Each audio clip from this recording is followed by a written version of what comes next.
The story begins with a pig's head. It's explained that the genes determining the structure of their tissues and organs are 95% similar to those of humans. And for that reason, a hand firmly grips a knife. In ancient times, when dissecting human bodies was taboo, pigs were used as substitutes for study. A voice calls out Maru's name, making him turn his head. As a combat boot steps into a puddle, the man asks if Maru understands him. He states that, in the end, 95% of anyone's life is just a pig's life. The man glares at him and says that Maru, the butcher, has already surpassed the veterans and is now eyeing his position. He calls the guy arrogant as he raises an axe. The weapon comes down in a swift, powerful blow. Maru, however, remains motionless, facing him head-on. That's because the strike stopped just before hitting him. The man looks at him in shock as Maru tells him to take a good look. The scene changes, and the shirtless boss yells that Maru is still far from beating his record. Manager Hong Jun-ho shows off a piece of meat, proud of his own skill.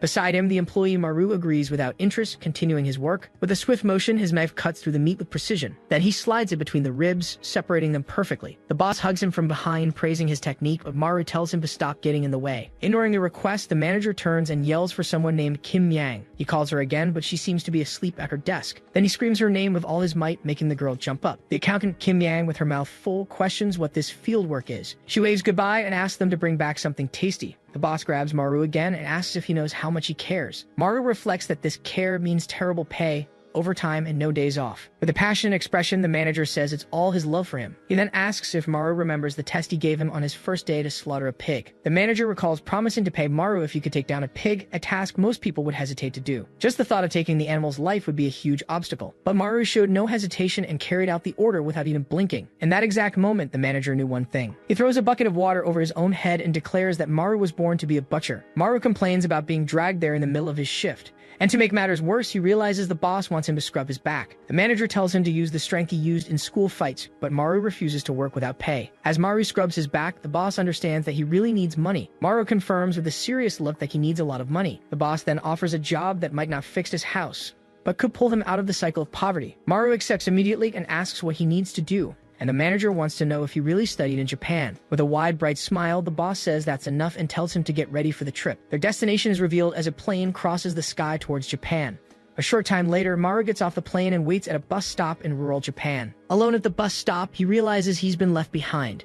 His expression changes to pure shock and disbelief. He understands the plane has already left, abandoning him in Japan. 6 months have passed since that day. Maru was sent there at the request of a Japanese company that needed an urgent supply of meat. Working without a single day off, he wonders why he's doing this in another country. Besides the exhaustion, he notices that something about the workplace is very strange. Despite the alleged staff shortage, he's the only butcher, and a sinister man watches him all the time. When Maru tries to tell the man he can't smoke there, he's met with ridicule. But the most suspicious thing of all is the work itself. The company only wants the ribs perfectly separated, discarding all other parts of the meat. He holds one of the ribs and notices it feels strangely heavier than normal. Squeezing it, he's certain that something is hidden inside. His butcher's eyes spot a thin cut line and a white powder leaking from the crack. He finally understands that this is a job no Japanese butcher would take, which is why the Yakuza are watching him so closely. He stares at the rib in his hand, suspicious of the white powder leaking from it. However, he decides to focus on the job, thinking he'll be going home soon anyway. Immediately, he changes his mind and wonders if he shouldn't just leave right now. The scene cuts to the office in South Korea, where his boss answers the phone surprised. In a phone booth, Maru yells that he can't stand another 6 months of night shifts and Yakuza surveillance. The boss yells back, questioning why he's acting like this now, after so long. Maru retorts that it's not sudden and that there's something very wrong with that place. The manager reminds him of his family's debts and how he begged for this opportunity. He presses him, asking if Maru thought making money was easy, but promises to sort everything out in a month. Maru grits his teeth and agrees to the deadline, having no other choice. Hanging up the phone, he punches the wall of the booth, frustrated about being trapped because of money. With an angry glare, he curses the hellhole he's in. Back at work, he slams his knife into the meat. He takes out his anger on the task, telling himself he just has to endure for one more month. Just then, a voice calls him in Japanese, and he turns with a weary expression. The Yakuza guard approaches with a disturbing smile and asks if the work is going well. Then he touches Maru's face with the same hand he used to adjust himself, making Maru decide that this is the guy's end. The man continues, saying he's tempted to recruit him, which pushes Maru to his absolute limit. However, he sees a gun tucked into the man's waistband and forces himself to keep his composure. Maru changes the subject, and the guard explains he's leaving early and that the rookie will take his place. At that moment, someone's footsteps approach, and the guard announces the rookie's arrival. A huge tattooed man appears, and Maru is shocked to learn they're the same age. The guard introduces Maru and orders the rookie to take the ribs to the designated spot. Holding a bowl, the rookie asks where exactly the designated spot is. The boss gets annoyed with the question and tells him to use his head and just leave them in any corner. Suddenly, the meat hooks on the ceiling begin to swing violently. Maru looks up, confused and scared by the unexpected tremor. Then the entire warehouse starts to shake violently. An earthquake hits the site, and the boss desperately screams not to drop the cargo. The rookie loses his balance and stumbles from the intensity of the quake. The rookie yells as he drops the bowl, scattering dozens of ribs across the warehouse floor. On impact, the bones shatter, releasing a thick cloud of white powder into the air. Maru immediately covers his face, coughing as he recognizes the suspicious substance. The guard laughs nervously and asks if this is the first earthquake Maru has experienced. He tries to play it off, saying it's just bone dust, and tells Maru to get back to work. Maru keeps his nose and mouth covered, looking at them suspiciously. While the boss yells at the rookie to clean up the mess, Maru quietly backs away. The rookie then questions the boss, reminding him that the butcher is from Korea. He assumes Maru doesn't know what they're dealing with, and more importantly, that he doesn't understand Japanese. With his back to them, Maru replies in perfect Japanese, telling him to shut up. He looks over his shoulder, confirming that he heard and understood the entire conversation. The guard glares at the rookie with fury. He realizes too late that the Korean actually understands their language perfectly. Without hesitation, the guard shoves the gun in Maru's face. He apologizes just before he attacks. With the gun aimed at his head, Maru despairs, thinking his life is going to end like this. He reflects on how he worked hard every single day, just trying to support his family. After all that effort, he finds himself about to die in such a meaningless way. His eyes widen in terror as he stares down the barrel of the gun up close. As the man's finger prepares to pull the trigger, Maru refuses to accept this end. The voice of his old boss returns to his memory, reminding him of the test on his first day of work. He recalls that while most would hesitate, Maru carried out the task without even blinking. Unlike others who would be shaken after taking an animal's life, Maru remained calm. With a focused gaze, he had asked what the most efficient way was to kill the pig with a single blow. At that moment, his boss had watched him with growing interest. A sinister smile formed on his face as he realized Maru's true nature. He understood that Maru was born to be a butcher, whether of pigs or of men. Back to reality, Maru moves in a single fluid motion.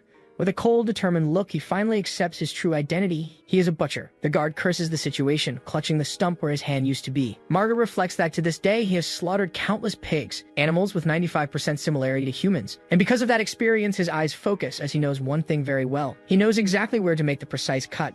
He knows the exact spot for a blade, and above all, he knows exactly how to take someone down. He stares at his blade, finally understanding that he is in fact a butcher. In his mind, he recalls having processed countless pigs to this day, but now the body is bleeding for real. He then wonders if what he just defeated was a pig or a person. Back to reality, his eyes widen as he realizes that, yes, it must be a person. Just then, heavy, quick footsteps advance towards him. Maru looks up, startled by the sudden presence. A furious man runs at him, screaming his name. He then tackles him, trying to bring him down. The impact throws him back, sending him crashing into the pig carcasses. He hits him hard and yells, questioning why he touched his brother. The man continues, saying he was a good person who was about to propose to his girlfriend. Maru just watches the blow approach, sensing the imminent danger. He realizes that to get out of this, he needs to hit a vital point, so he drives the blade in with all his might. Maru is shocked to see the attack didn't have the expected effect. The man calls him a punk and lands another punch, asking if he thinks he's never been stabbed before. He scoffs, saying a toothpick like that doesn't hurt, and Maru is astonished by his resilience. In a fit of rage, the man lunges to grab him again. He grabs him by the throat, squeezing with crushing force. He screams, leaving Maru unable to breathe. Maru's vision darkens and he hears a familiar voice calling his name. In his mind, Hong Jun-ho's voice explains that pigs have strong bones and thick fat. He reminds him that a true butcher must memorize the best path for cutting, and that with time he would instinctively be able to see this path on their bodies. Back in the present, Maru begins to twist the dagger still lodged in the man's flesh. With a cry of pain and effort, he keeps twisting. The pain finally hits him, and the man recoils as Maru lands a blow. In his mind, Hong Jun-ho's voice echoes, stating that no matter what anyone says, he is a natural-born butcher. With a fixed gaze covered in gore, he finally accepts his true nature. Before him, the two men are now just bodies in the meat locker. He tries to drag one of them, muttering to himself that this guy is heavier than a pig. Suddenly, a wave of nausea hits him hard, and he covers his mouth to hold back the vomit. The sight and smell finally overwhelm him, and he throws up on the floor. Still panting, he tries to justify his actions, repeating that it was self-defense. He looks at the scene and realizes that if he went to the police, it would all just sound like an excuse. Then an even greater fear strikes him as he thinks about what the Yakuza will do. With a determined face, he concludes that the only way out is to set everything on fire. At that very moment, an armed man appears on a platform above, yelling and pointing a gun at him. Maru turns, surprised and terrified to realize there was another one. The shooter opens fire, furious that he, a simple worker, had defeated his men. He runs for his life as the man vows to hunt him to the end. Maru dives into a walk-in freezer, and the shooter curses him for running away, calling him a coward. The shooter mocks him, saying he ran just to end up in a dead end. Then he yells for the coward to stop and fires a shot. Smoke rises from the barrel of the gun as he prepares to enter. He advances cautiously into the cold room but sees no one at first glance. As he walks among the carcasses, he taunts Maru, promising to kill him quickly if he surrenders. Suddenly, he stops and looks around, suspicious of the silence. His feet are planted next to one of the large hanging pig carcasses. With a sarcastic smile, he turns and says the situation is curious since he can't seem to find him. In a fit of rage, he starts shooting at one of the carcasses, yelling that he can't find him anywhere. From inside the meat, a booted foot suddenly falls out, revealing the hiding spot. Maru emerges from within, screaming and charging with a cleaver in hand. The shooter turns, completely shocked, not understanding what just happened. Taking advantage of the opening, he uses the hanging pigs for support. He lands a solid blow, sending the man flying backward. The man screams in rage and frustration, calling him a punk. Maru charges forward with the knife and yells for him to disappear. In a swift move, Maru buries the knife. He gets irritated by the insults and yells at the man to shut up. With a smirk, the shooter calls him a fool for not aiming for the neck. Fallen on the floor, the man manages to point the machine gun in his direction. He aims it up and yells for the pig to disappear for good. His finger is on the trigger, but it trembles, unable to pull. He grows desperate, unable to move his fingers. In his memory, Hong Jun-ho explains the brachial plexus, the bundle of nerves connecting the spinal cord to a pig's front legs. He continues, showing that in humans the location is the same, and a strike there immobilizes both a person and an animal. Hong Jun-ho asks if he's starting to see the similarity between the two, warning him that a time will come when he'll get confused. Back in the present, Maru raises the cleaver over the man's head, who desperately begs him to wait. With an empty gaze, Maru stares at the fallen man before him. Then he delivers the final blow. 6 hours later, a plane lands peacefully in Korea. Maru climbs a long staircase in his neighborhood, carrying his travel luggage. Suddenly, fatigue hits him and he stops, panting and exhausted. He stops, thinking that maybe he should move out of this neighborhood. He remembers that luckily, he managed to catch a flight back without being followed by the Yakuza. To ensure his safety, he set the place on fire, erasing all traces of what happened. He arrives in front of his house, believing that now everything is finally over. He now descends the last few steps towards the back entrance. Reaching the door, he finds it strange to see the lights on so early. He turns the doorknob and gets ready to go inside. With a forced smile, he opens the door and announces he's back with lots of money and gifts. But his smile vanishes the moment he sees the scene inside. He freezes at the door, seeing the house has been completely ransacked. Shocked, he wonders what the hell happened in here. Seeing the open and empty drawers, his first thought is a burglar. Desperate, he starts screaming his mother's and Naru's names. As he moves through the room, he steps on something that cracks under his feet. He looks down at the floor, confused by the noise he just made. Crouching down, he finds the remains of a large bone and wonders what it is. His face fills with horror. Suddenly, a calm voice greets him, saying they're glad he's back. Maru looks up and finds a group of Yakuza men standing in the room. He can't believe they've already managed to find him here. An older, serious-looking man confronts him and asks if he is Maru. The man then says he was looking for them anyway, and that Maru made the job easier. Maru grips the broken bone like a weapon, realizing they followed him to Korea to finish the job. With the bone in hand, he clenches his fist and vows to himself that he will defeat them all. Maru's expression changes to one of complete surprise and confusion. The man shows a police badge and introduces himself as Detective Han Tae-sik, from the Narcotics Investigation Division. With a serious look, he calls him by name and formally asks him to come with them. Maru stares at the man, incredulously repeating the words Detective and Narcotics Division. He looks through the door and sees police officers outside, realizing it wasn't the Yakuza but the cops. Images of the men he defeated in Japan flash through his mind, and he wonders if this is because of that. The detective interrupts his thoughts, saying he'll explain the details later and asking for his cooperation. Maru looks at the mess in his house and questions if the police are allowed to do this and what he did wrong. One of the officers quickly says that he's got it all wrong. He explains that it wasn't them, but that the mess happened when his mother had an episode. Detective Han Tae-sik confirms the story with a serious tone. Then he reveals to Maru that his mother is using some nasty stuff, leaving him completely shocked. A family photo in a picture frame shows Maru, his brother, his father, and his smiling mother. He remembers how his mother was always immature, spending money non-stop even after the family went bankrupt. But despite it all, he always loved her smile. The happy image is replaced by the sight of his mother in pain. He watches her from a distance on a hospital bed as doctors try to restrain her. The detective explains that when the police found her, she was already in that state. Sweat drips down Maru's face as he processes the terrible news. The detective then shows an evidence bag explaining that this stuff was found at the scene. He asks Maru if he knows when his mother started using drugs.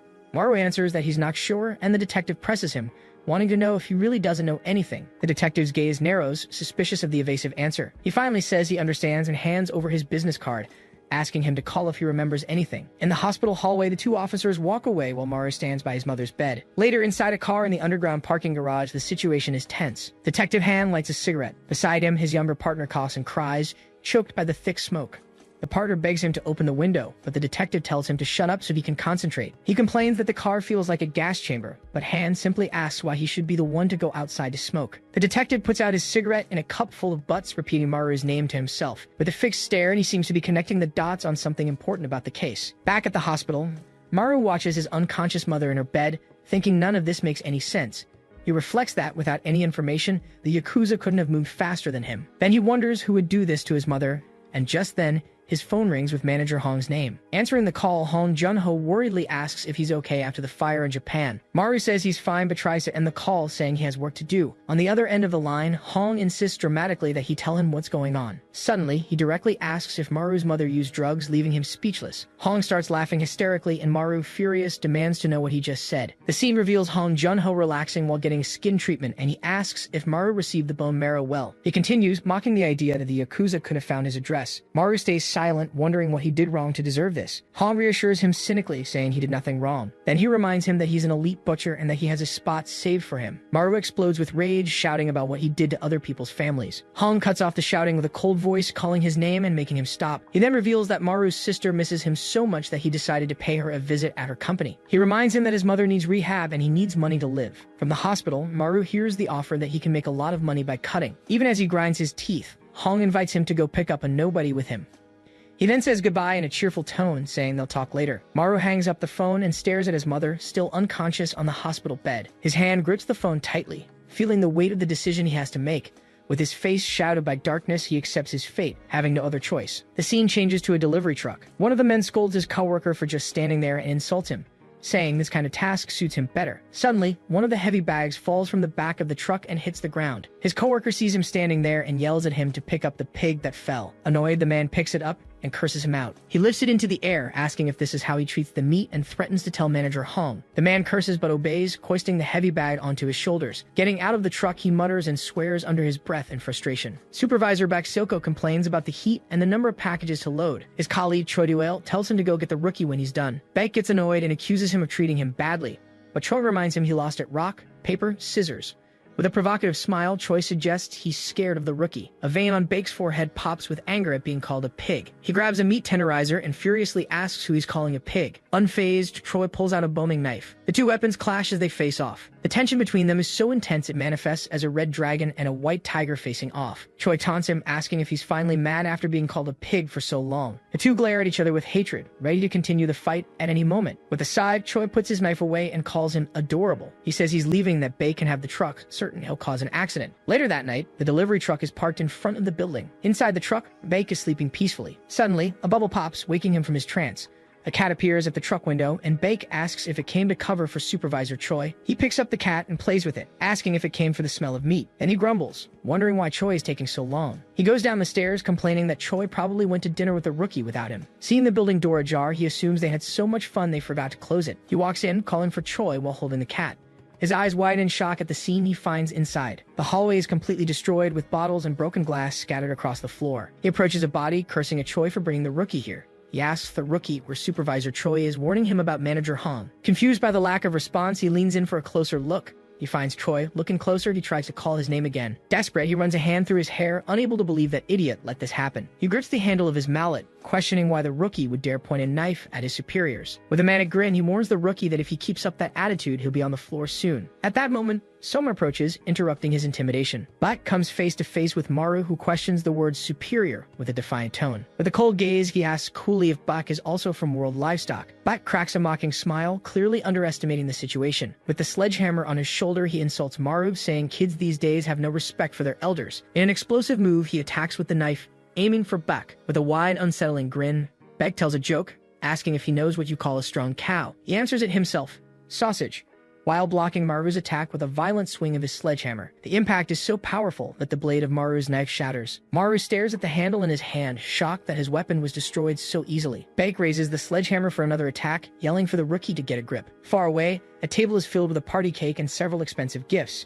In a decorated room, men in suits clean up a mess, while one of them remarks that he can't believe they sent Chief Baek to get the new guy. Another man agrees, worried that the combination of the two is dangerous, especially knowing Chief Choi's personality. A third, more agitated man shouts that Director Hong guaranteed this rookie was the best of the best. The argument heats up, and one of them growls, asking if they have a problem with Chiefs Choi and Baek.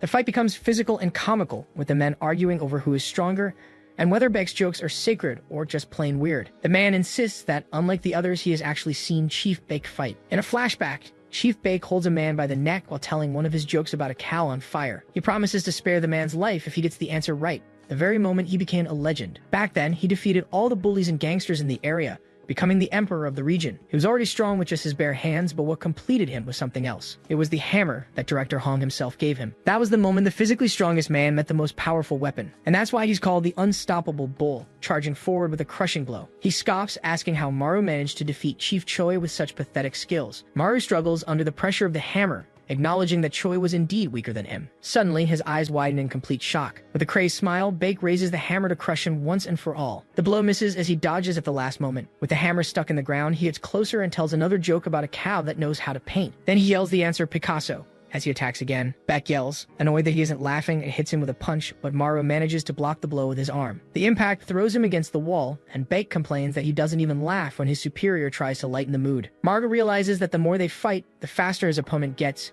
Baek gets angry, questioning why he keeps attacking without responding to his words. He raises the sledgehammer and says that they'll see when he finally starts to laugh. While attacking relentlessly, he tells a series of jokes about cows, one hatching from an egg and another driving a car. The sequence of blows and jokes continues, with Baek moving in a brutal and unpredictable way. He finishes a joke by smashing the floor and screaming the answer. A wide, insane smile spreads across his face as he admires the destruction. Maru seizes the moment and lunges forward with the broken knife handle, aiming for a blind spot that opened up. In an instant, his eyes widen at the perfect opportunity. The psycho actually caught the blade with his teeth. He tells another joke about a cow that bites a knife. He spits out the answer, looking completely crazed by the situation. Maru tries to finish him off, but Baek complains that even Choi laughed at that one. With a crazed smile, he mocks Maru, saying his scratches are weaker than a mosquito bite. He raises the sledgehammer over his head, preparing to show him what a real attack looks like. Then he spins in a fury of blows. His hand tightens on the weapon's handle with crushing force. He brings the sledgehammer down in a final blow, and Maru rolls aside at the last second to escape. Lying on the floor, Maru realizes with frustration that the man has gotten even faster. He can barely follow his movements, understanding that now he can't even dodge anymore. Baek takes the chance and knees him in the face. He grabs Maru's foot and tells another joke about a cow that flies in the sky. Once again, he uses the silly answer as an opening, and with a violent pull, he throws him hard against the wall. Maru struggles to his feet, spitting from the impact. Before he can recover, Baek is already in the air, coming down on him for another attack. He stares at him, still not seeing him laugh, and asks what you call a laughing cow. Suddenly, his expression changes to shock as he sees something dripping. Standing and wounded, Baek realizes the rookie only aimed for his vital points. He finally understands why director Hong called him the best of the best. Still standing, he looks down at Maru on the floor and says he wants to ask him something. With a defiant look, Maru asks if anyone ever laughs at his horrible jokes. Baek's expression twists into a blind, absolute fury. He tightens his grip on the sledgehammer's handle, saying he thought about going easy on him since he's new. But now he screams, enraged that Maru dared to insult his jokes. Elsewhere, someone hammers a nail. It's Hong Jun-ho, admiring his artwork with a satisfied smile. He then looks at a photo of Maru in a heart-shaped frame, praising how photogenic he is. He interrupts his employees' fight, and they immediately salute him. Hong reflects that, among everyone, Chief Baek would be the perfect partner for Maru. His men agree that despite the rookie's talent, Chief Baek is still the best. Hong's smile vanishes, and his expression turns grim. With a threatening voice, he asks why they are addressing our Maru so informally. The men are shocked and confused by their boss's unexpected reprimand. Hong questions them, saying they should address Maru as manager. One of them protests, saying the new guy is only 23 years old. With a smile, he reminds them that they called Chief Baek the unstoppable bull. Back in the fight, he says that a bull is still just a beast. The heavy sledgehammer finally slips from his weakened hand. He falls to his knees, defeated, as Maru stands over him. Baek looks up, exhausted and shocked by his own defeat. No matter what a beast does, how could it ever defeat a real butcher? He finally understands Maru's strategy, realizing he wasn't just blindly cutting. He realizes Maru used a technique to make all the cuts burst open at once the moment he exerted his strength. He admits to himself that he thought he was just toying with a rookie. He understands that, in reality, he was dancing in the palm of Maru's hand the whole time. Staring down the tip of the broken knife, Baek calls him rookie. Maru raises the sledgehammer and asks what you call an animal that can fall. Suddenly, he finds himself in a shower of confetti and celebration. Before him, a crowd of men congratulates him and welcomes him as manager Maru. They shout with enthusiasm, promising to serve him with all their hearts. Maru says nothing, simply tossing something in their direction. The crowd gets excited, seeing the badges fly, thinking it's a gift. But their joy turns to pure horror. He then reveals the badges belong to 2 more pigs he's dealt with. With a defiant look, he tells them to pick them up if they can. In response, all the men draw their weapons, ready to attack. Maru turns his back on them and walks for the elevator, indifferent to the threat. He turns back with a hateful glare and calls them pigs, questioning why they don't fight. Sitting on a throne, Hong Jun-ho watches his men ready for a fight and comments on this Maru guy. He notes that Maru has become much stronger than expected. In the center of the fight, Maru defends himself from multiple simultaneous blows. He then uses a mallet to strike one of the men. Maru glares at his enemies with a furious look, while Hong Jun-ho just watches, all the henchmen charge, screaming at Maru. He rushes forward with his knife, and with a single spinning motion, he takes down all the men around him. Hong Jun-ho tells himself that this won't be enough. He He then leans forward, resting his hands on his knees and standing up. His fist clenches as he whispers Maru's name. But instead of fighting, he grabs 2 glow sticks and starts waving them frantically. Junho yells for Maru to keep going and finish them all, leaving his subordinates completely confused. The scene changes to docile pigs in a field. Although they are passive animals, they sometimes attack humans. For a butcher, the first step is to knock out the pigs. Maru raises the meat tenderizer mallet into the air, and with a single blow, he brings it down on one of the men. One of the henchmen yells furiously, questioning how he dares to use Chief Beck's mallet. He then charges forward, ordering them to cut everything up as an offering on Beck's altar. The next step to follow is bleeding, because before dissecting a pig, you have to drain everything. Maru raises his knife, now fully aware of this. Then he plunges it into the henchman who yelled. With the man limp in his arms, the others charge to attack him from behind. Maru uses the man's body as a shield, making him the victim of his own comrades. The other men stop in shock, calling Maru a bastard for taking Chifo hostage. One of them runs towards Maru, screaming that he's going to save Chifo. Now comes the first main stage of the dissection process. As the name implies, it is the act of skinning. With a crazed look, Maru raises the knife, ready to flay. He then charges forward, cutting down everyone in his path, while Hong Junho decides to leave the rest of the steps for later. The men's bodies lie on the ground, all defeated. Panting, Maru catches his breath for a moment. He then rises amidst the bodies, holding the mallet in one hand and the knife in the other. The survivors stare at him, terrified, calling him a monster and wondering how they could ever beat someone at the manager level. As he takes a step forward, one of them desperately screams for him to stay back. At that moment, Junho's voice calls out to him, and Maru turns in surprise. Suddenly, he attacks without even thinking. Junho's voice continues, saying a time would come when even he would be confused. He then asks if Maru knows what he is killing. With a terrifying smile, he crushes the object in his hand until it shatters into pieces. The scene changes abruptly, and Hong Junho appears holding a birthday cake, asking what he thought of the people he killed. He then shoves the cake hard into Maru's face, yelling and asking if they looked like pigs. Junho declares he knew Maru would become like this one day, the same kind of butcher as him. Hong Junho says that's enough playing with the pigs and invites him inside. Maru lifts his head and asks where his sister is. The two stare at each other for a moment, until someone steps on the remains of the cake scattered on the floor. Junho recognizes her as Kim Yang while Maru turns to look at her. With her eyes full of tears, she wonders how someone could be so cruel. She brings a frosting-covered finger to her mouth, still crying. Kim Yang glares at the group and asks who was responsible for this. Her face contorted with fury, she yells again, demanding to know who did this. Lying on the floor, one of the injured men recognizes her and tries to speak. But before he can finish his sentence, he is stopped. With his foot on the man's body, Hong Junho points directly at Maru. Immediately, the other 2 surviving henchmen also turn and point in the same direction. Maru is completely confused by the accusation and can only say me. Suddenly, a gunshot echoes through the room, the bullet whizzing inches past his head. With the gun aimed directly at Maru, Kim Yang calls him a scumbag. He throws himself to the ground to dodge the shot, surprised that she's armed. Having fought an armed opponent before, he knows he needs to close the distance. Crouching, he prepares to charge, knowing that even though it's risky, it's his only chance to win. But to his utter surprise, she's the one who runs towards him to attack. Maru is shocked that she closed the distance between them herself. Despite his surprise, he reacts in time to deflect the gun. The gun fires into the air amidst the struggle, and now she is finally within his reach.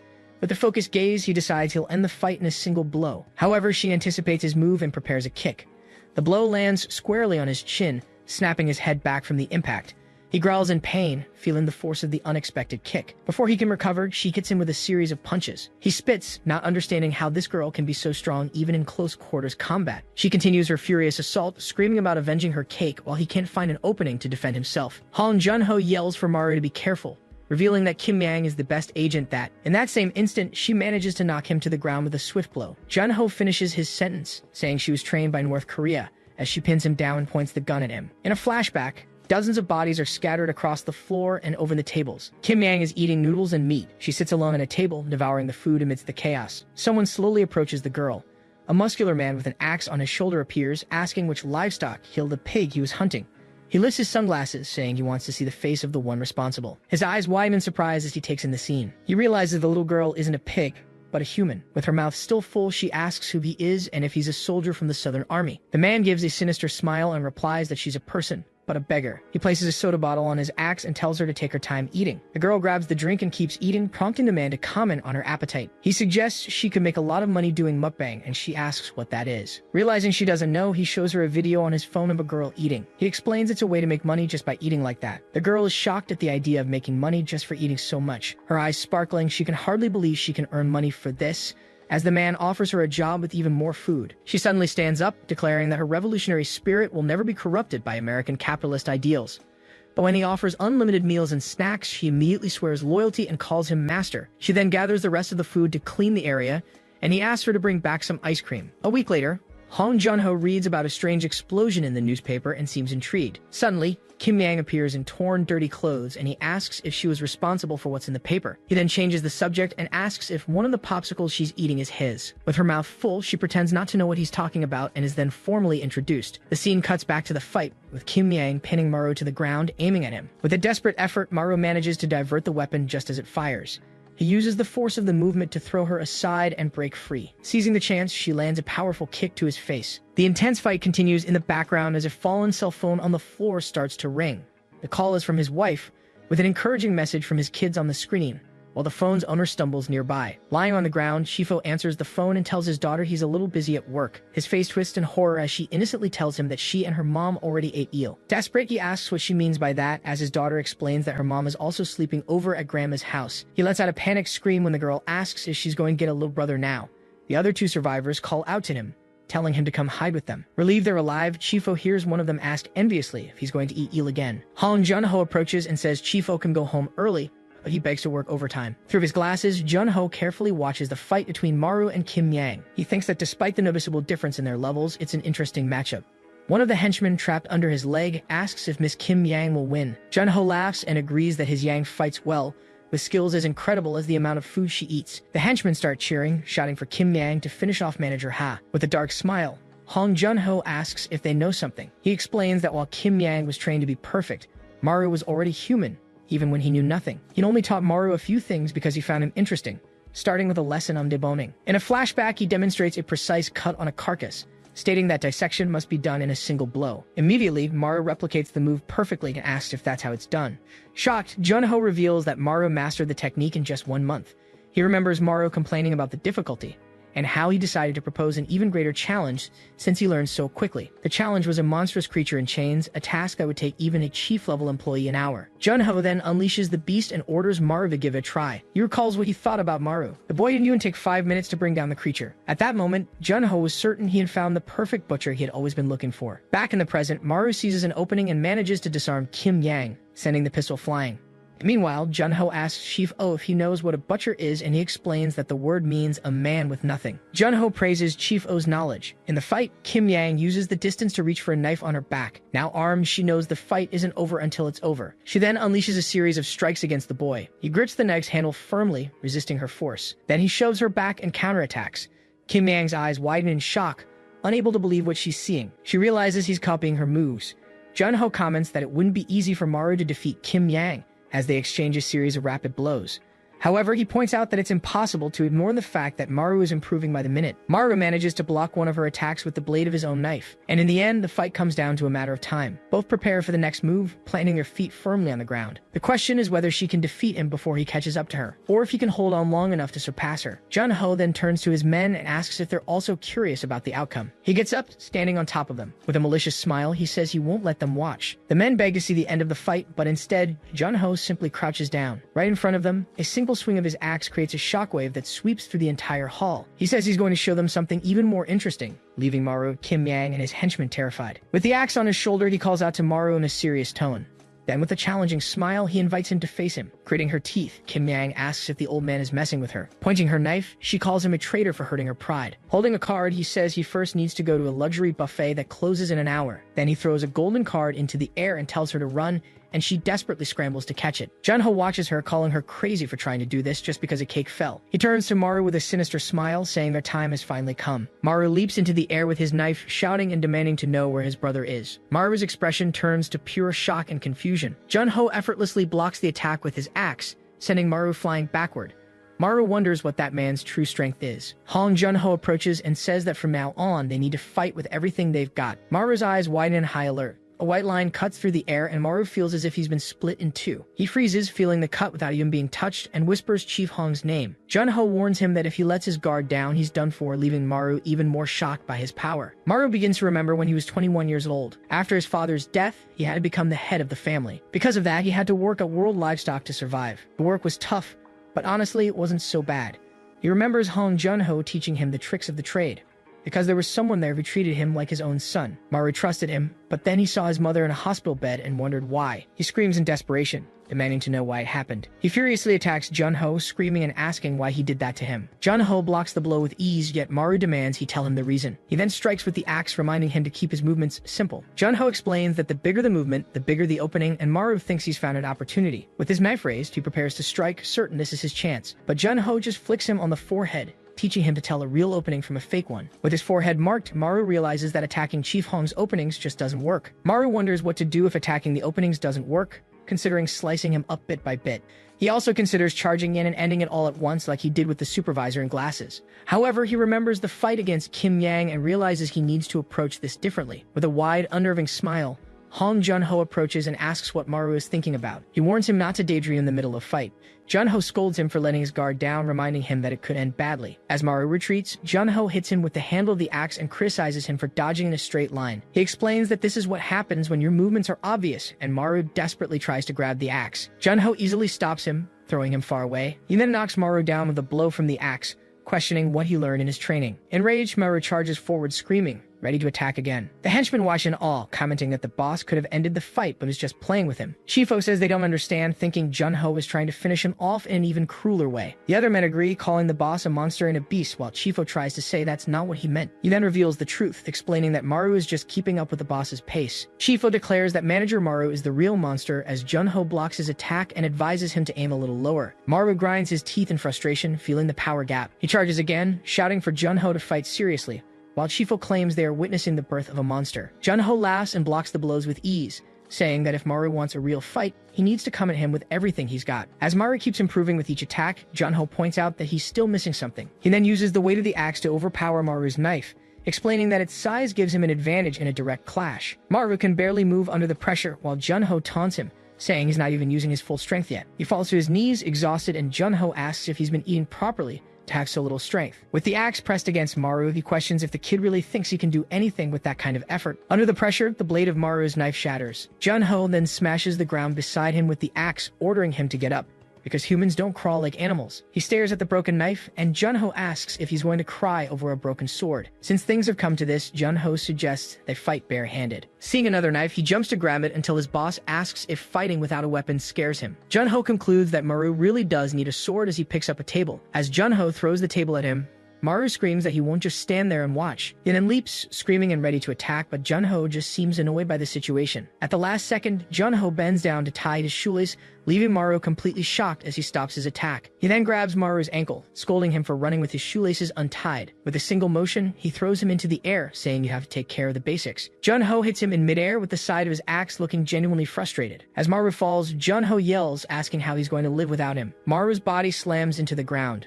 With the young man down and groaning in pain, Junho decides that's enough for today. He approaches and asks if Maru was wondering why he did all of this. He asks if he knows how much the factory he burned down in Japan was worth. The answer comes next. The factory was worth 300 billion won.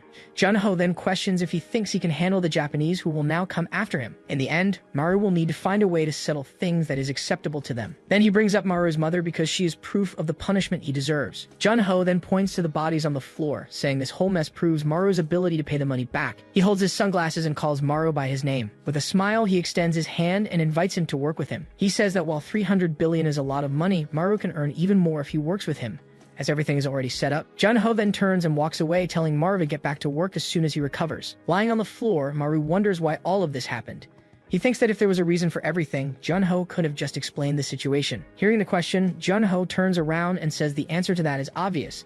With a maniacal smile, he states that this way is much more fun. Maru remains on the floor, staring at the ceiling, completely exhausted and defeated. A small smile begins to form on his face as he lets out a faint laugh. Suddenly, the laugh turns into a hysterical and uncontrolled roar of laughter. Junho turns around with a satisfied expression and asks if Maru has to admit it was fun. Maru slowly gets up, agreeing that it was fun but also completely ridiculous. He faces Junho and confesses that he saw him as his mentor, his father, and his savior. Maru runs his hands through his hair in disbelief and asks if all of this was just for his entertainment. He accuses him of messing with his family just for fun and then corrects himself from calling him Chief Hong. Maru then renames him, calling him Hong the Pig. With bloodshot eyes, he grabs his own hair and declares that now it begins. Hong Junho clenches his fist, furious, and asks if Maru just called him a pig. With his body enveloped in a red aura, he raises his axe and challenges him to come at him with his ultimate weapon. Meanwhile, Sungshin approaches and asks Shifo what he's doing on the ground. He replies that he's writing his will and tells his men to do the same quickly. Shifo explains that no one has ever survived after seeing Hong Junho fight for real. His conclusion is terrifying. They're all screwed. Junho swings his axe, shattering the ground, but Maru leaps back and narrowly dodges. Maru senses another attack coming his way. Junho calls out to him, saying he was proud of him, and asks if he's forgotten everything he was taught. He charges with the axe, yelling that he had warned him not to back up in a straight line. Suddenly, something catches Junho's eye and he stops. He grips the axe handle tightly. Then Maru launches into the air with his knife ready as Junho realizes he baited the straight line attack to aim for his face. Junho wonders if he was aiming for the very axe that pinned him to the ground earlier. With a defiant smile, Junho admits that a challenge is good. Maru presses the knife towards him, but Junho says that to cut his face, he'd have to get closer. In a swift, precise move, he catches the tip of the knife. Maru manages to slash his chin. With another move, he follows up with a powerful strike. Shifo's men yell in shock, unable to believe that Hong Junho has been wounded. Junho stands still for a moment, showing no reaction. Shifo stares at the scene, stunned by Maru's ability to adjust his distance and his knife in the blink of an eye. Junho sees him running towards him and calls him Little Maru. He then lunges forward and lands a kick on Maru, saying he was just playing around but was attacked with intent. Maru stays on his feet as Junho realizes he's serious about this. He warns that if Maru keeps coming at him like that, he'll bury the axe in his chest. Then, without hesitation, he stomps hard on Maru's chest, deciding he has no choice but to kill him. The impact sends Maru flying backward. Junho approaches slowly in no hurry. He seems surprised that Little Maru managed to withstand the blow. Next, he rests the axe behind his neck. With a sadistic smile, he flexes his muscles and asks what he thinks of that. He taunts him, asking if Maru knows which way the axe will come from, left or right, or from above. He yells as he raises the weapon for the final blow. Maru's eyes widen in pure concentration. At the last second, Maru blocks the axe with a sledgehammer. Junho takes a step back, confused by what just happened. Maru angrily asks if Junho knows what you call the act of killing a cow. Then he attacks repeatedly, screaming for the cow to die. Shifo watches the scene in horror, recognizing Maru's weapon. He recognizes the sledgehammer technique as Chief Beck's, and the knife strikes are identical to Chief Choi's. Maru swiftly changes his grip on the knife. Next, he uses the precise slashes of Miss Kim. Shifo realizes, shocked, that Maru has copied the techniques of everyone he's faced and wonders if Hong Junho could actually lose. Junho is forced to retreat, covered in cuts. He grits his teeth, furious, and lets out a curse. In an instant, he grabs Maru by the neck and asks if he really sees him as a pig. Junho starts punching him relentlessly, yelling that he treated him well and cleaned up all his messes in Japan. He continues to beat him, questioning if this is how Maru dares to see him. With a final punch, he throws him aside, asking if this is how he repays his kindness by becoming his enemy. Junho picks up his axe and warns Maru not to get it twisted, because he hasn't used his full power even once. Maru's blood drips onto the floor. Though exhausted, Maru gets back up and Junho asks if he really wants to see this through to the end. He raises the axe and declares that he can't let him die. Upside down, Maru reflects that if he's going to die anyway, he might as well kill his opponent first. He asks himself if he should be thinking about death after giving up all his memories to get his revenge. To keep from hesitating, he forced himself to throw away all the positive feelings he had for Junho. He even went as far as abandoning his emotions to see people as objects, all so he could win. Maru thought he had thrown everything away, but he realizes there's still something he hasn't discarded. The only thing he had left was his own life. He faces Junho, who prepares for the final blow with his axe. To win, he understands he'll need to throw away his life along with his opponents. He prepares to abandon his will to live and everything else. Then, Maru runs and leaps for the final attack. Suddenly, Kim Yang appears, shooting and yells, asking if he wants to die.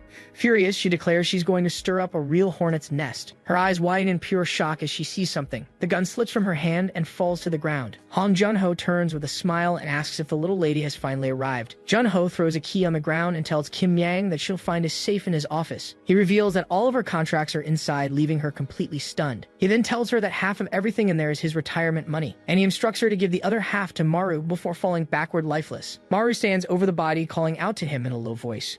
With tears of fury and pain, he grits his knife and screams for him to attack him once and for all. In a flashback, a boy begs for his life. Junho rips out his eyes.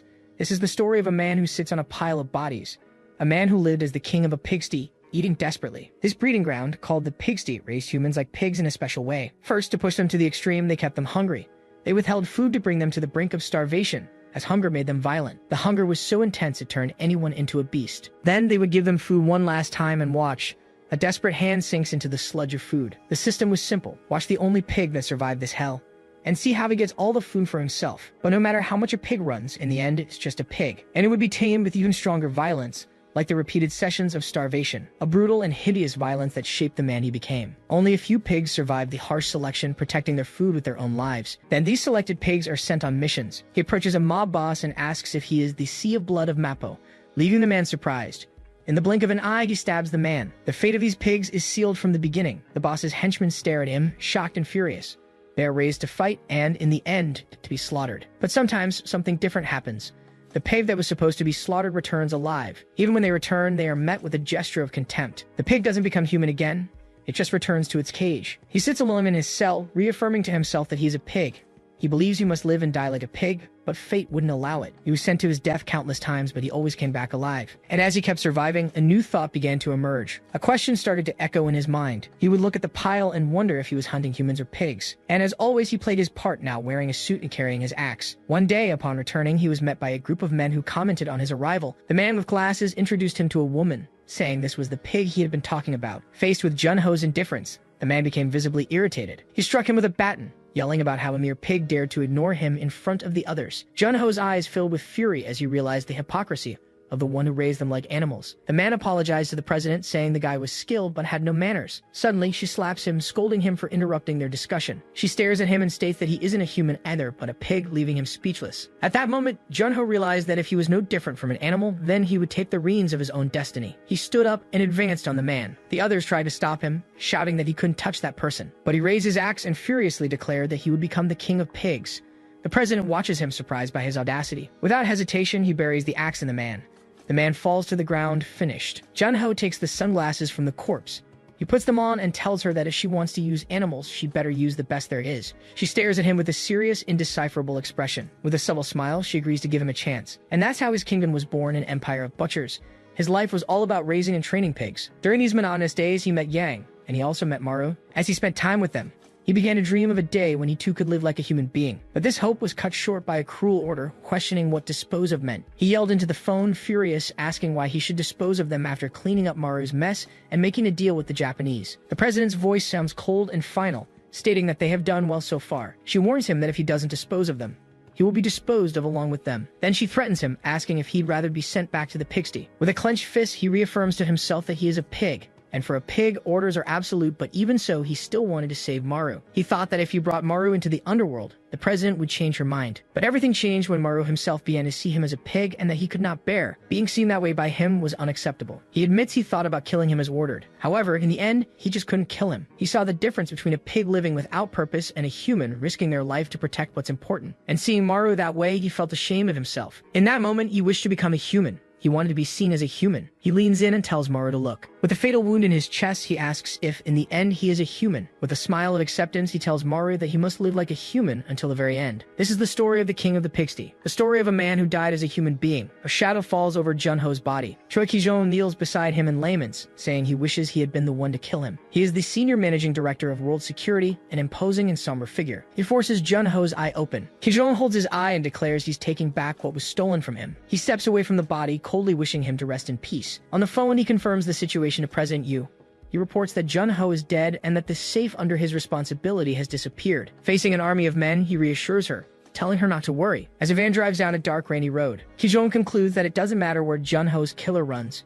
He promises he will finish him, and that he will bring the safe back. The scene cuts back to Choi Ki-jong, who's on the phone with Chairwoman Yu. He looks at a screen and confirms the information he received. Through the security cameras, he reports that Junho is dead, and that the safe he was responsible for has disappeared. Ki-jong reassures her, saying it doesn't matter where Junho's killer runs. With a punch, he shatters the screen and swears he'll finish him. He then concludes, promising to bring the safe back. Back at the scene, the security camera turns toward them. Maru approaches Junho's body and calls out to him. With his face streaked with tears of rage, he screams for him to get up and fight. Kim Yang thinks in shock that he wasn't this strong a moment ago. She wonders how he could have gotten so strong so suddenly as he walks toward her. Her instincts alert her, and her hand tightens on her hidden weapon. Her intuition screams at her to avoid this man at all costs. Startled by his aura, she lets out a tense breath. With her hands up, Kim Yang surrenders. Maru presses the knife against her and asks why she wants to die sooner. At that moment, Shifo's men throw themselves in front of her, yelling for them to stop fighting. Sung-shin desperately explains that with Director Hong dead, they're dead too, so there's no reason to fight. Il-bong adds that if they stick together, their chances of survival increase. They form a human shield around her, protecting her from Maru. Maru then asks with a serious look where his younger sister is. The men look at Kim Yang and suggest she must have taken her. She thinks for a moment and realizes he's talking about Hanaru. She begins to explain that Mr. Hong sent her to feed the girl, so she took her to an expensive Chinese restaurant. But the company card was maxed out and she had to leave to get a new one. The scene shows her remembering the crushed cake and how, consumed by rage, she fought with her butcher comrade, the one behind the accident, and then in the middle of the chaos with Mr. Hong, she completely forgot about him. With her face covered in tears, she confesses that she has sinned. On the edge of the moving van, Kim Yang prepares to jump and asks if she should leap from there. The men explain they need to split up to not complicate the route, encouraging her to show off her North Korean Special Forces skills. Terrified, she turns to Maru and says she can't do it. With a cold, commanding look, he simply orders her to jump. She leaps from the van, shouting an oath that she will complete her mission. While the other men praise her impressed, Maru remains silent. He thinks to himself that he needs to save his mother and Naru, and that he must act fast because the world group is coming. Meanwhile, at Maru's house, Detective Han Tae-sik analyzes the crime scene and finds no victims. He notices something on his glove and finds it strange that there are no victims at the scene. Outside, another officer calls to him, informing him that the residents were evacuated after hearing loud noises from the basement. Officer Lee worries about what might have happened to Maru, but Detective Han tells him it's time to go. The young officer asks where, and they leave the crime scene. The detective reveals they are heading to the hospital where Maru's mother is admitted. At the hospital, a nurse informs Maru and Ilbong that the patient was already discharged by a group of men in suits. Ilbong desperately calls Kim Yang, and Maru hears him scream into the phone, shocked to learn that Naru isn't at the restaurant. Maru grinds his teeth in fury as he realizes men in suits also took his sister. He runs down the hospital corridor, shouting that they'll definitely use his mother and sister as hostages. Ilbong quickly concludes that the only secure and restricted place in the city center where they could take them is the World Security Headquarters. The two stop abruptly, shocked by the difficult mission ahead of them. At that exact moment, the elevator doors open and a group of men in suits steps out. Leading them is the imposing director Choi Ki-jong, walking with an intimidating presence.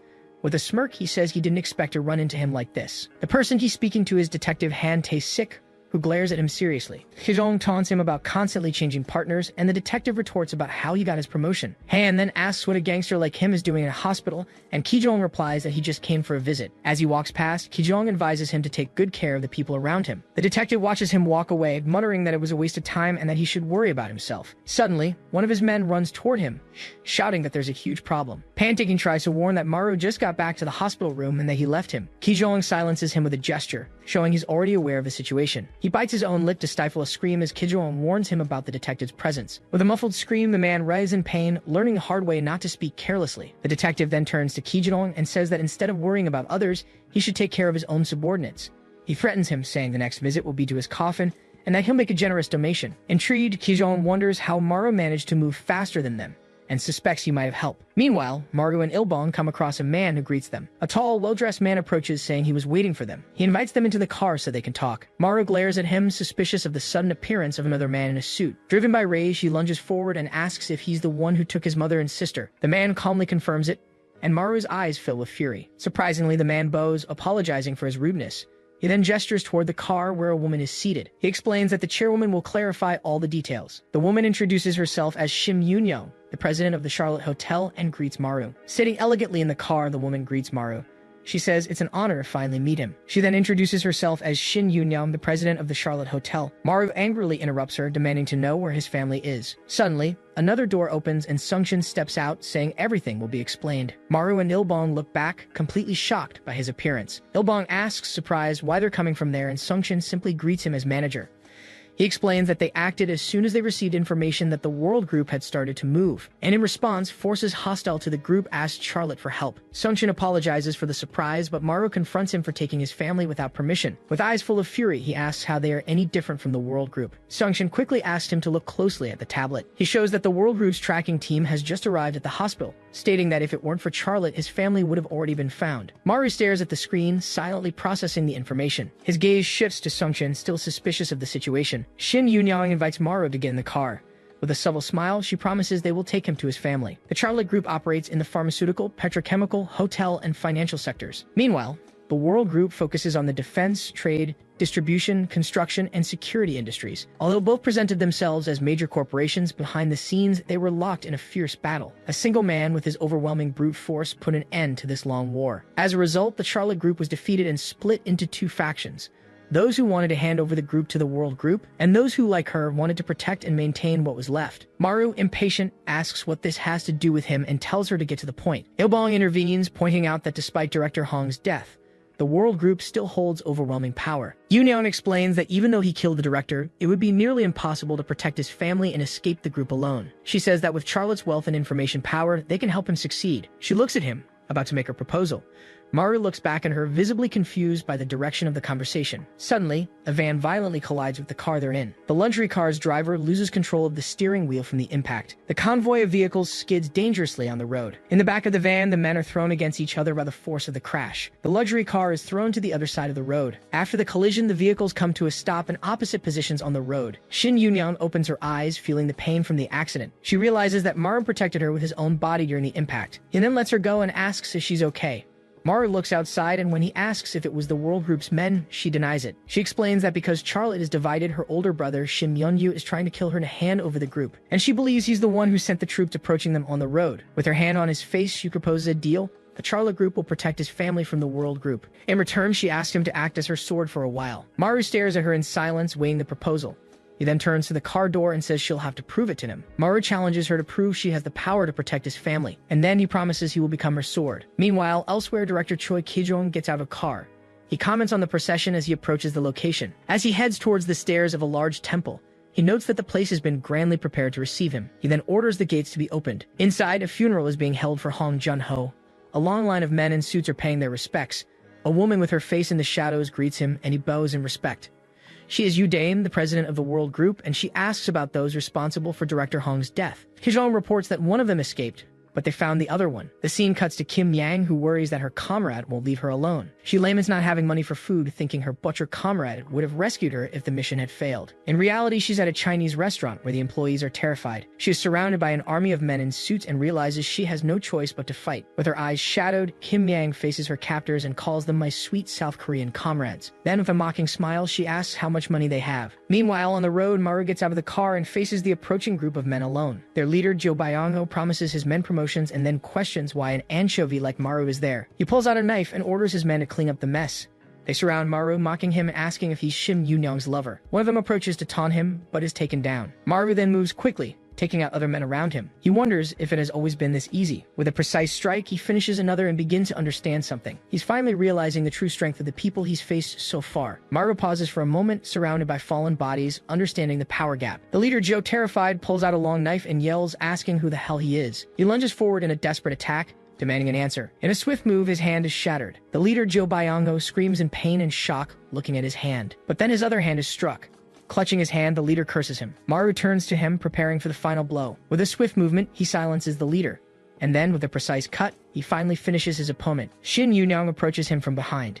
He turns around and says he's proven himself, and now it's her turn. Maru faces her and demands that she prove she has the power to protect his family. He looks at the wrecked car and asks how they'll get to his mother now, and if they'll have to walk. She smiles and reveals she's already called for transport as a helicopter appears in the sky. Yunyang reminds him that he asked her to prove her power. She then invites him to go and reveals their destination, that person's funeral. Outside the temple, a mantra is recited about the vows that bind the heavens to this sacred realm. Inside, a monk continues the prayer, declaring his repentance for all evil acts born of greed, anger, and ignorance. The head monk, accompanied by his disciples, then chants a song to the Buddha that purifies the obstacles of karma. As the prayer continues, Chairwoman Yu Dane, in a solemn gesture, lights an incense stick in honor of Hong Jun-ho. Director Choi Ki-jong watches the ceremony until one of his subordinates hurries over. The man informs him in a low voice that there's a big problem outside. Ki-jong then goes down the temple stairs to investigate. Outside, he is informed that Maru has appeared on the scene. Meanwhile, at the Chinese restaurant, Kim Yang searches the bodies of the defeated men, complaining that the emissaries of the World Group are always causing trouble. Sitting on the pile of bodies, she counts the little money she found and wonders why they have so little. Just then, she gets a call from Chief O, who asks where she is and tells her about the funeral. Shocked, she repeats the news. Maru is at Manager Hong's funeral. Outraged, she shouts into the phone, complaining that they went to eat yukajang without her. Back at the temple, Maru and Yunyang's assistant are confronted by a huge army of men in suits. One of them glares at him and asks if that's Maru, the bastard who killed Manager Hong. One man wonders if Maru even knows where he is, while another, furious, asks for a toolkit to offer him to Manager Hong's spirit. Yunyang's assistant asks Maru how he's feeling, and he asks about what? She then asks if he isn't nervous, but he replies no, since she herself said she was going to prove herself. He remarks that in that case, she should be able to handle the situation. A burly man grabs him by the suit and confronts him, asking if he's the bastard who defeated Manager Hong. He is Kim Min-seok, vice director of World Trade, and he demands to know why Maru is walking around with Charlotte's girl. He gets closer and asks if Charlotte was backing him from the start. He calls him an inferior and insinuates it was all a sham, but he's cut off by a voice. Annoyed, he turns and asks who dares to interrupt him. To his surprise, someone yanks his cheek hard, making him scream. It's Director Choi Ki-jong, who kicks another man aside and orders everyone to get out of the way. He apologizes for Maru having to deal with with his subordinates and acknowledges that killing manager Hong was no small feat. He then introduces himself as Choi Ki-jong, executive director of World Security, and promises to treat him with the respect he deserves. However, other men approach and tell Director Choi not to have all the fun for himself. The president and vice president of World Investment Securities arrive, and one of them wonders if capturing Maru would make him stronger than manager Hong. The World Group executives argue over who will have the honor of fighting, with one declaring that Maru is his and the others can have what's left. Maru discreetly tries to draw a weapon, but his hand is stopped by Shin Yunyang, who approaches. She walks confidently toward the group and asks if this is all world livestock can do. One of the men retorts that their honor has been tarnished, but Yunyang cuts him off, saying he doesn't understand the glory of taking down the man who defeated manager Hong. She explains that the idea is to avenge the murdered manager and claim the glory, but she questions the meaning of everyone ganging up on a single man, and whether the honor and glory they seek isn't lost in the process. She reminds them that Maru fought manager Hong on equal footing and won honorably. Then she taunts them, asking if ganging up on him finally gives them the confidence they lacked when manager Hong was alive, which enrages them. Kim Min-seok gets angry and declares that he won't tolerate anyone touching his people. Yum-yeon then makes her final threat, warning that if they kill Maru here, they must prepare for a war. She concludes, saying there will be no honor, glory, or profit, and challenges anyone confident enough to bear those losses to step forward. With a look of contempt, she calls them all talk. The executives fall silent, visibly intimidated by her threat. Maru watches her, surprised and impressed by her display of power. A voice applauds slowly. It's chairwoman Yu Dane who approaches and addresses Shin Yunyang. She remarks that, just like her father, Yunyang is good with words. Then she turns to Maru and stares at him, and identifies him as the man who killed manager Hong. She studies him with a curious gaze and a slight smile. Her smile widens, revealing a predatory expression. Yu Dane turns to leave with her men and promises they will meet again. As she walks away, Maru asks who that woman is. Yunyang's assistant explains that she is Yu Dane, the chairwoman of the World Group, and warns him that she is the person he needs to be most careful of. The assistant then takes off her high-heeled shoes, and the two of them walk barefoot through the temple. They finally stop in front of Hong Junho's funeral altar. His portrait shows him with a wide, defiant smile, even in death. Facing Hong Junho's portrait, Maru states that he didn't come to mourn his death. He remembers his mother's suffering and says that what he did to his family is unforgivable. With the image of his own fury in his mind, he confesses he wanted to defeat him with his own hands. But he wonders why, when he had the chance, Junho let himself die at his hands. He recalls the last words of his former mentor. In the end, I'm only human too, Arkai. And then he questions if the final advice, you must live your life as a human until the very end, was really for him. He bows in a gesture of deep respect, asking why he died for him and why he said those words.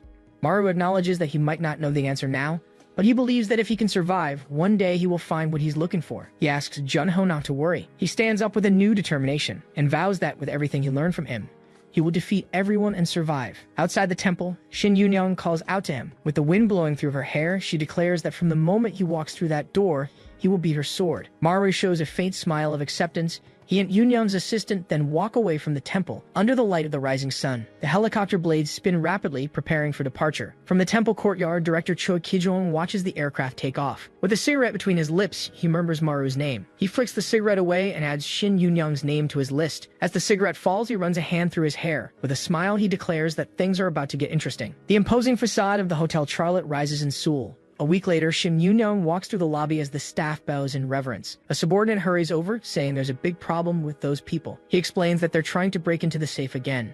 Yunyang sighs, remembering they are Maru's colleagues. She asks them to handle the situation discreetly, but another employee interrupts her with a new problem. He points out that the woman has started eating the guests' food. Despite the chaos, their presence has brought a sense of peace and normalcy to the hotel. Two men bow as the president approaches the door of the VIP room. She and her assistant enter the room. Inside, Maru is with his sister, Hanaru, next to a hospital bed. Shin Yunyang smiles and greets Hanaru. The young woman pulls her aside and asks if something is wrong, since her brother won't tell her anything. Yunyang quickly turns her face toward Maru. From across the room, Maru confirms he would never tell her. Maru asks his mother to lie down, but she feels uncomfortable with Shin Yunyang's presence.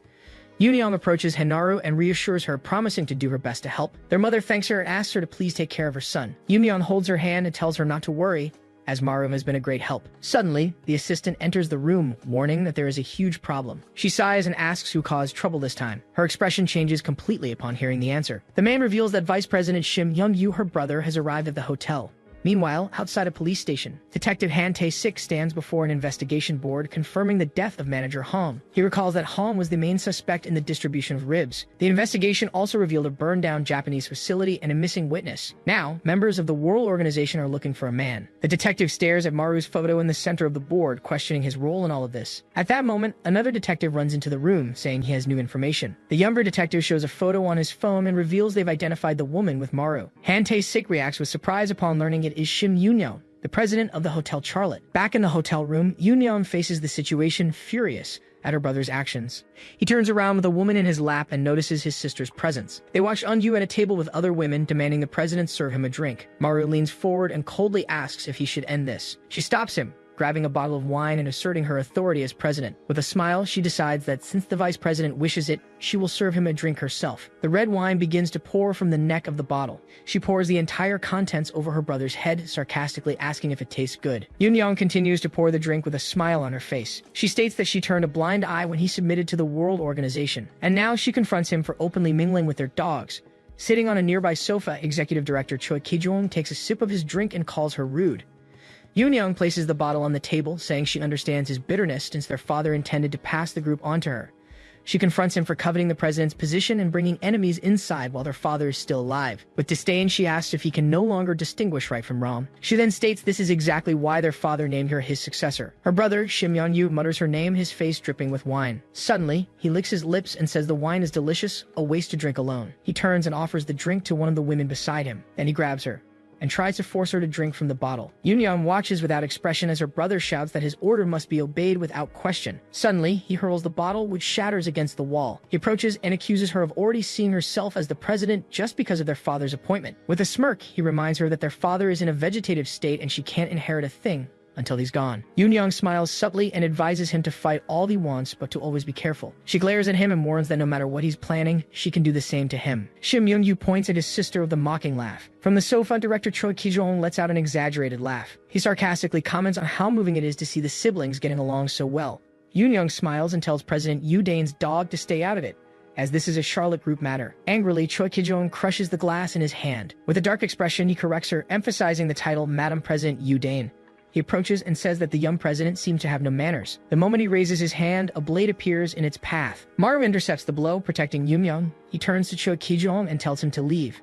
With a furious glare, he threatens to kill him. The two face off, with Maru keeping the knife pointed at the director. Choi Ki-jong looks at his own hand, surprised to have been stopped and even injured in the process. He watches with a look of pure interest. As Maru glares at him, Choi Ki-jong concludes that he is far more interesting than he imagined. Choi Ki-jong accepts the challenge. With a smile, he decides it will be worthwhile to break him. He licks the cut on his hand, finding Maru an interesting guy. With a smile, he decides this will be fun. Then he charges forward, yelling that it'll be even easier to crush him. Maru blocks the attack with his knife, but his arms get caught in the process.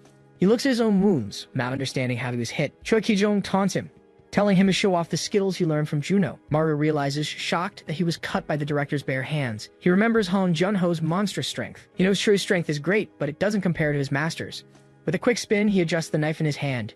He faces his opponent, confident he can win. Outside, hotel employees evacuate the area, apologizing for the inconvenience. Shim Yoon-yeon watches the scene, recognizing that despite being in the shadows, Choi is one of the representative forces of the world group. She watches the rapid exchange of blows, wondering if Maru can really beat him. During the clash, Choi Ki-jong dodges a blow and asks what that was, questioning if he also learned Choi Doyle's techniques. He attacks again, saying this won't be enough to satisfy him. Maru dodges and grabs a whiskey bottle from the table. He spins and attacks with the bottle, making Choi wonder if he also learned Baek Seoko's techniques. With a shout, Choi Ki-jong stops the blow with his hand. He uses the tool to counterattack, admitting that Maru is more interesting than he thought. Maru changes his grip on the knife, adapting quickly. He attacks with a series of fast cuts, and Choi questions if he also knows Kim Yang's techniques. Choi blocks the blade with his elbow, commenting that Hong Jarno must have cared a lot to teach him so many different skills. He dismisses the techniques as mere tricks and delivers a series of blows to Maru's chest. The impact throws Maru backwards, staggering. Choi Ki-jong lights a cigarette, finding the whole situation absurd. He takes a drag, questioning how someone with these skills managed to defeat Juno. As he reflects, Maru leaps onto a table to create distance. He launches himself from above, still convinced he can win, even if his opponent is stronger than Director Hong. Choi looks up, disappointed, as Maru realizes he needs space to execute his real plan. Choi Ki-jong tries to grab him in mid-air, scornfully asking if this attack is all he's got. He strikes him in the side, declaring his disappointment. Maru falls to his knees, coughing from the impact of the blow. With the cigarette between his lips, Choi states that he didn't defeat Jumno, but that Jono let him. He concludes that Jono must have been going senile to be defeated by someone like him. Enraged, Maru screams and charges with his knife raised. Choi raises a hand, saying he'll teach him what Jono couldn't. He stalks Maru's attack with ease, grabbing his wrist. His hand grips Maru's chest with force. With a single motion, he hurls him through the air, declaring that this asterisk is a real skill. Maru spits as he's thrown to the ground. Choi approaches, a little surprised he withstood the blow. He wonders if it was this spirit that made Jono like him so much. With difficulty, Maru props himself up and says he's heard a lot about him too. He taunts him, calling him one-eyed and pathetic, and mentioning how well-treated he used to be. Choi Ki-jong's expression hardens into pure rage. He attacks violently, kicking Maru in the chest and screaming. The blow sends Maru flying back, spitting from the impact. Enraged, Choi hits him again, yelling and questioning what he knows about him. He roars that he should have been the one to defeat Chuno. As he knocks Maru to the ground, he yells that he didn't deserve it. Maru realizes he's being completely overpowered in strength, speed, experience, and skill. An image of his mother and sister in the hospital room flashes through his mind. He despairs, questioning how he can protect them if there are others as strong as Choi. Choi glares at him, asking what he should do. He prepares for a final blow, yelling for Maru to disappear if he can't get stronger. Across the room, Shim Youngyu cheers and encourages Choi. He continues, promising the company's shares, but suddenly his voice cuts out. A silhouette appears behind Youngyu, halting Choi's attack. Choi faces the mysterious figure and comments that he's been seeing him frequently lately. With a cigarette in his mouth, Detective Han Tae-sik tells him not to worry and to continue. He points a gun at Choi Ki-jong and states that he will also continue what he planned. With the barrel of the revolver in the foreground, he warns that if Choi takes someone down in front of the police, he'll take him down too. Choi raises his hands in surrender as other officers arrive, sarcastically claiming he was just teaching his junior a few tricks. As he's escorted away, Shim Eun-yu yells at the officers, who decide to let him go since he isn't today's target. Detective Han turns to Choi and comments that he seems to have aged. He then mentions that a kid managed to land a hit on him, and Choi looks at his own chest, confused. He sees a handprint on his shirt and begins to understand. He remembers the moment he punched Maru. Then he realizes that Maru used one of his own techniques immediately after seeing it. Choi is shocked, concluding that Maru copied all the skills, finding him an extremely interesting guy. He looks back, questioning if that was why Jono liked him so much. A police officer cuffs Maru and begins to read him his rights. As he's led away by two officers, the detective informs him that he's being arrested. Maru faces the situation with an intense gaze as he's told the charge is under suspicion.